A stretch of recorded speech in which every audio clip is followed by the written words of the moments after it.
ചോദിച്ചാൽ വേറെ ആർക്കും കൊടുക്കത്തില്ല. സ്തോത്രകാഴ്ച ഇടാൻ മാത്രം ആ നോട്ട് എടുക്കും, അല്ലെങ്കിൽ പിള്ളേർക്ക് കൊടുക്കാൻ. ഈ പറഞ്ഞു വെക്കുന്ന പൊരുൾ നിങ്ങൾക്ക് മനസ്സിലാവുന്നുണ്ടല്ലോ അല്ലേ?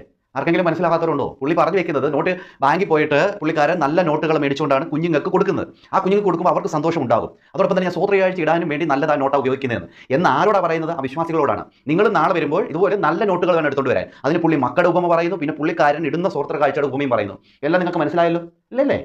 എന്റെ പിള്ളേരെ സന്തോഷിപ്പിക്കേണ്ടതിന് നല്ല നോട്ട് കൊടുക്കണമെന്ന് എനിക്ക് അറിയാമെങ്കിൽ പിച്ചക്കാശും സ്തോത്രകാഴ്ചയും രണ്ടും രണ്ടാ. പിച്ചക്കാശും സ്തോത്രകാഴ്ചയും രണ്ടും രണ്ടാ. പിച്ചക്കാശും സ്തോത്രകാഴ്ചയും രണ്ടും രണ്ടാ. വലിയ ബാസിട്ട് സാംബശിവന് പഠിക്കുക. കൊള്ളാം അല്ലേ? കേട്ടോ കേട്ടോ കേട്ടോ, നിങ്ങൾക്ക് ഇത് തന്നെ വേണം കേട്ടോ.